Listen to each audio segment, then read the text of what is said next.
extension, Mr. Rose, what do you think? Nightmares of the night, Mellow Ball, Book Night, Gordon Hayward, and Scary Terry securing the bag. Let's start the show.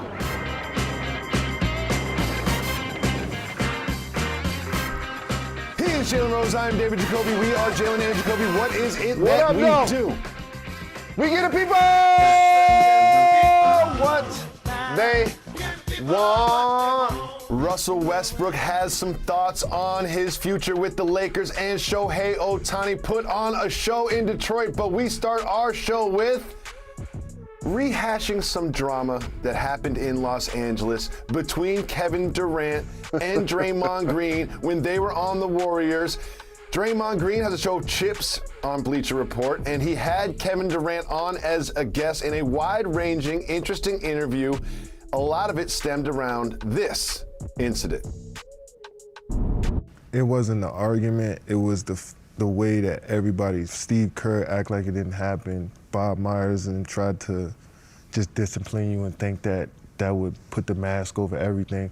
I really felt like that was such a big situation for us as a group. The first time we went through something like that, we had to get that all out. We met the next morning and they said, all right, you slept on it, you ready to apologize? And I told them right then and there, I said, y'all about to this up. I said, the only person that can make this right is me and Kay. And there's nothing that y'all can do, and y'all are going to this up. And in my opinion, they it up. I think so too. Jalen, what do you think about Draymond and KD putting the blame on Kerr and Myers for some of the tension in that locker room? So this is a loaded circumstance, Jacoby, because it starts really when the Warriors came back from 3-1 and eliminated the Oklahoma City Thunder in a year where they broke the wins record in the NBA, the Golden State Warriors. KD leaves and joins the Golden State Warriors. They create a super team. But however, even if they won 2 championships and he was the finals MVP both times, that was always gonna be Steph Curry's city and the Splash Brothers as well. And the fans said it, the media said it, and Bob Myers alluded to it when they had their first championship celebration. And you and I both know that that really stuck with KD. And in the media, we anticipated after they won their second championship that he was gonna leave anyway. But during that season, it's gonna be turbulence, it's gonna be tension. And then it exploded when he and Draymond had their blow up in the huddle. And at that point, it now gave credence to a lot of people to say, oh, that's why KD's now gonna leave, because he and Draymond don't see eye to eye. Oh, that argument is why he was leaving. No, he was leaving anyway, because a player of his caliber knows in his mind that he wants to be the guy, not one of the guys. And so that's why we anticipated him leaving. He ultimately did leave, and now he's with the Nets, carving out a new legacy with that team. And for Draymond Green, shout out to him, he's doing a terrific job in his multimedia space. He also, the way he responded sounded like somebody that was fed up. You know how sometimes the most honest people in the room are little kids and the elderly? That's how Draymond was talking freely about his current GM, his current head coach. He had to go play with them this year. And so I just appreciate their candor, but more importantly, I thought that was therapeutic for both of them to just be able to iron out something that we saw publicly, to talk about a circumstance that we saw happen that never truly got closure. Now they can have some. You make some great points, and one thing I think I need to bring up is Draymond Green reportedly was in the parking lot after the loss to the Cavaliers, calling Kevin Durant to bring him in. They won 2 championships together, and this tension was there. This argument reportedly was about the fact that KD wasn't committed to the team and he was going to leave anyway. This isn't KD's fault. This isn't Draymond's fault. This isn't Bob Myers' fault. This isn't Steve Kerr's fault. KD was already going to leave at that point. So to point back to this one argument in one game out of 82 regular season games as the reason he left is sort of misunderstanding the circumstances. But to your point about this interview, this was a very candid and great interview. I always said Draymond was going to have a few future in media. I didn't expect it to start so soon, but it certainly did. And one thing you brought up, which was very astute, Mr. Rose, is during one of those championship celebrations, here is what Bob Myers had to say about Kevin Durant joining the Warriors. Because I think last year he told Steph he could have any contract he wants too. Yeah. So well, yeah, that was different. He's been here from the run, the way before days. He's earned it.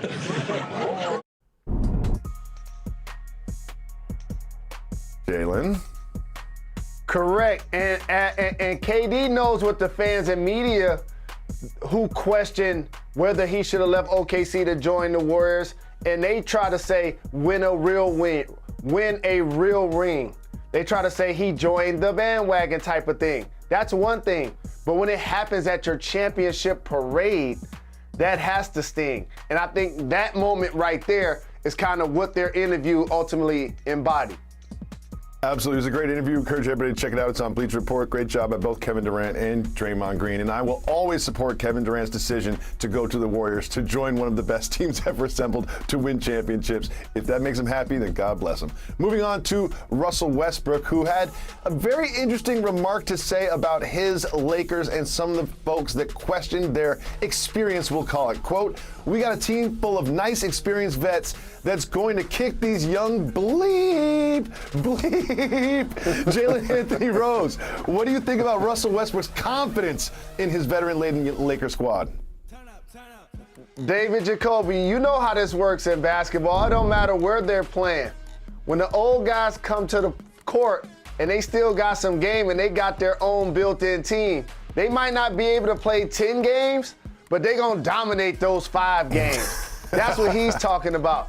The 82 games, Russell is going to be going 100 miles and running. And a lot of those fast breaks, he's going to be out in front of the pack. And rightfully so, because he doesn't necessarily play his age. He's going to be at home. Russell, this is going to be like on steroids. Imagine wherever your favorite energy drink is, or caffeine or whatever. Russell's going to be that times playing in front of his home fans. That's what this is going to be. Oh, they still got LeBron James, who was playing like an MVP last year, and Anthony Davis, who's still in his late 20s. The Los Angeles Lakers are the clear-cut favorite to win the West. I'd be shocked if it's not them and the Nets in the NBA Finals. But never overlook, and I got to make sure I always do this, the Milwaukee Bucks. Because what I saw Giannis do this year was truly special. Well, Jalen, when you look at this Lakers team, right, LeBron James, before the injury, was the MVP leader. Like, it was basically him and Embiid neck and neck for the MVP. He's aged, but his game is still as effective as it ever was. Russell Westbrook, do you remember what he did with the Wizards? Played 30 games with the Wizards and absolutely tore it up. He's still at the peak of his powers. AD, as you mentioned, is in his late 20s. I would say Carmelo Anthony's game has suffered due to his age, but the main three are still at the peak of their powers. Is LeBron as explosive as he used to be? No. So I don't doubt this team because of their age. I think they kind of make up this narrative. But you mentioned, look at the odds in the Western Conference. They are favored. Not just by a little bit, by a lot. Look at this, plus 170. Then it goes all the way to plus 450 for the Warriors. So it is basically the Lakers and then a huge gap and then everybody else in the Western Conference. Like you said, I would be shocked if they did not represent the West in the finals. And if that wasn't the case, it is most likely due to injury, not because of roster construction.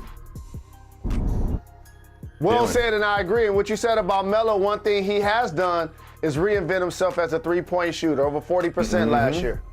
Yep, and he's going to get a lot of catch-and-shoot threes, more than he's ever gotten in his career because of the creativeness of the playmaking of LeBron James and Russell Westbrook. Jalen Rose, we love this man so much on this program. Show me some Shohei.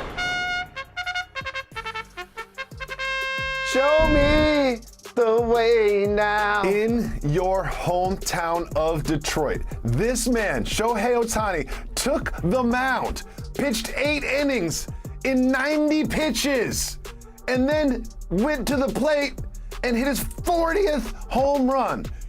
He had your hometown Tiger fans chanting MVP at him by the end of the game. Jalen Rose, what do you think about Shohei's show that he put on in Detroit? You know how much I ride for my city, and that old English D is iconic.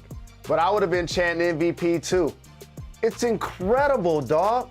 He's out here pitching with his right hand, striking people out. And he's out here hitting powerful home runs with his left hand. We've never seen anything like this. You could put him in whatever category you want. You could put him in the category of just pitching and being great at that, just being a power hitter and being great at that. How about being a lefty power hitter? How about being a pitcher that can hit like Babe Ruth? That's the last time we've seen anything remotely like this. Incredible player.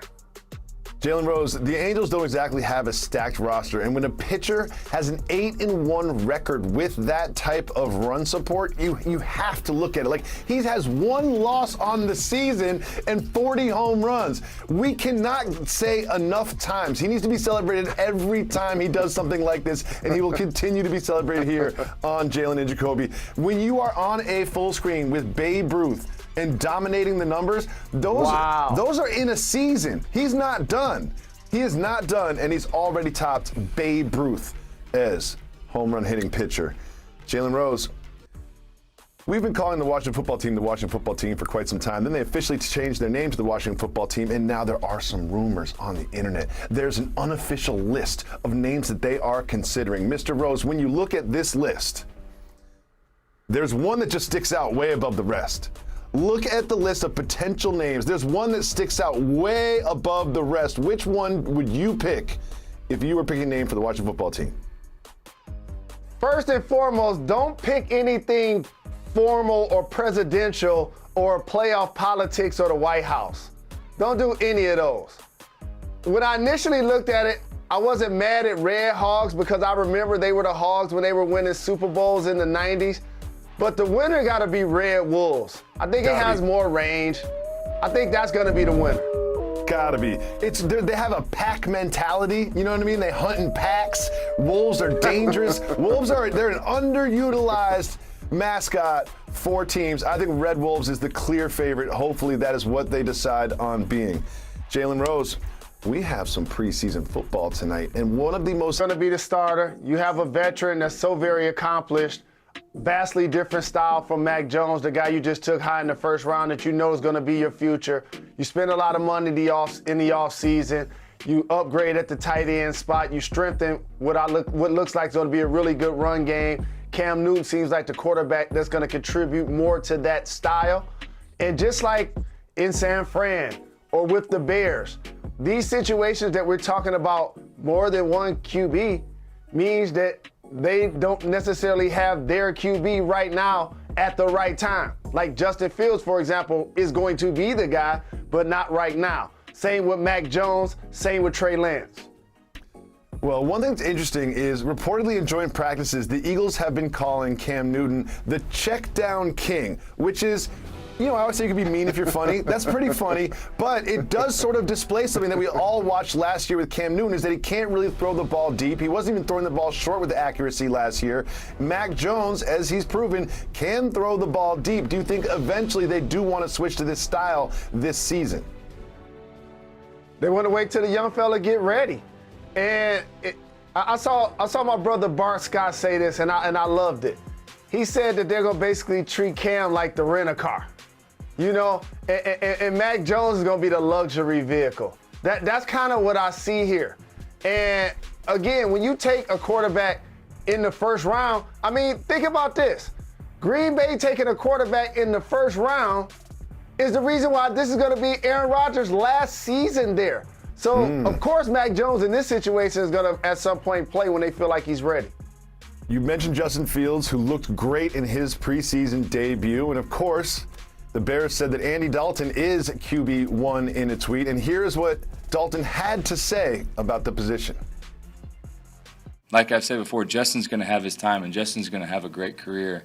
But right now, it's my time, and so my focus is on being the best player I can be for this team and do everything I can to help this team win. Say it with your chest, Red Rocket. Right now is my time. This is my time. What do you think about this statement from QB1 in Chicago? I mean, he's a professional. He's accomplished a lot in his career. He understands this almost a do-or-die season, in particular if he's going to ever be looked at remotely as a starting quarterback. because he wasn't successful last year in Dallas after a lot of people felt he was the best backup in the game when they acquired him from Cincinnati. But when you look at it on paper, I was like, did Nick Foles say this? The guy that actually won a Super Bowl and was the MVP? Or was it Andy Dalton? So I ain't mad at his confidence, but you and I know that that's going to be Justin Fields' job. Yeah, I mean, they could go 7-0 with Dalton as a starting quarterback, and the people in Chicago would still be cheering for Fields to get on the field. The quarterback of the future for this franchise is Justin Fields. It's just a matter of when. And Andy Dalton, your time is in Cincinnati. Your time is not now. Your time is in Cincinnati. We saw you play for the Cowboys last year. I do not expect great things from Andy Dalton. If the first time they're down at halftime, the Soldier Field fans will be screaming for Justin Fields to take the field. From one interesting quarterback situation in that division to another, we've been talking about Aaron Rodgers all summer long, and here's what he had to say about his approach to this season. I don't want a farewell tour. I don't know what's going to happen after the season, but I'm going to enjoy it with the right perspective for sure, and not look at it as I'm getting through this. I'm just going to enjoy the hell out of, all of it. And I think it, for me personally, the perspective through some of the work I've done in the off season and just trying to just be more joyful and happier is going to allow this season to be really special and memorable, I think. Jalen, he doesn't want a farewell tour, and he says he doesn't know what's going to happen after this season. What do you think? So Big Sean told me something that made a lot of sense. And it's an exercise in your mind of positivity. Instead of saying, I got to do something, I gotta go travel, I gotta go to work, it's I get to work, I get to travel. And that's the approach that I'm getting from Aaron Rodgers. But also, here's the thing. Usually when people have farewell tours, they're retiring. He ain't retiring. And so don't act like y'all celebrating me all year when y'all just took a quarterback in the first round. And the reason why I got to leave is because the people I really don't get along with, y'all not firing. So in theory, he got to be the one that leaves. So no, don't give me a farewell tour. Do not give me, like they say on Bodie James' album, fake flowers. Yankees awesome. beat the Red Sox in a doubleheader. Last night, they completed the sweep of my Red Sox and took the lead in the wild card race. What? Hold on, hit the brakes. What? Wait a minute, we've been doing this show for 10 years. Jalen Jacoby gonna act like he has the nerve to adopt a team? Is that what you're doing today? Adopt a team. I was born into this team. 1986, I had a poster of Bill Buckner on my wall when the ball went through his legs. I'm a diehard Red Sox fan when they are winning. If they're not going to the playoffs, then I don't care. But when they are winning, or they're in New York and they're in the race, then I am a Red Sox fan. My son Quincy had a Red Sox hat on at the house, took it off. We went to the stadium. He said, buy me a Yankee cap. So I guess you have a die easy dad, die easy son. Jalen Rose, there are so many Jalens on this planet, your namesake, but look at this one as he gets ready for school. Jalen Rose, look at the kicks, look at the hair, look at young Jalen. Cleaner than a board of health, looking intelligent, looking handsome, looking like he might be the next president of the United States one day.